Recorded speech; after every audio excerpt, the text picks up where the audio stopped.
So continuing on from the video I did yesterday of voltages, going on to ohms and continuity. So ohms and continuity. So the omega shape and like the little speaker shape.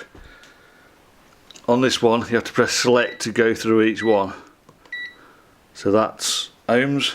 Check your leads.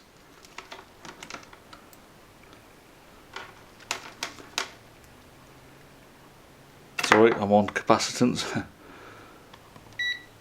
That's resistance. So the leads are 2.5, that's really high for a set of leads, but they are cheap ones, will do for this.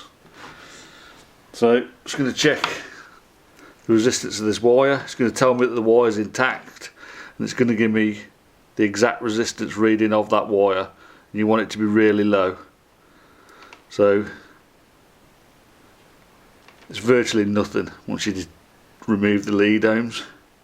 It's like 0.3 of an ohm.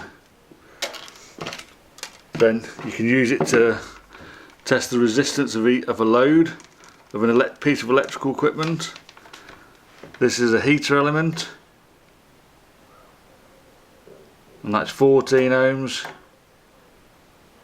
and 14 ohms.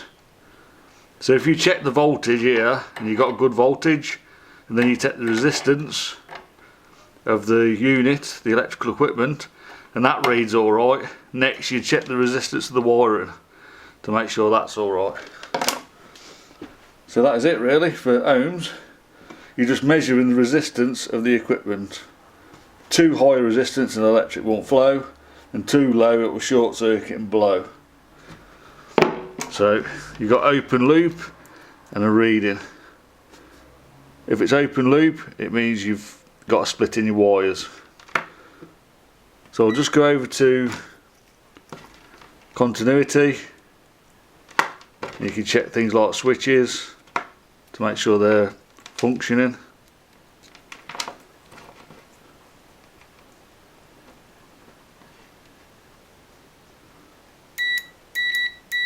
That's fine. Check the continuity of wire. Should beep if it's okay.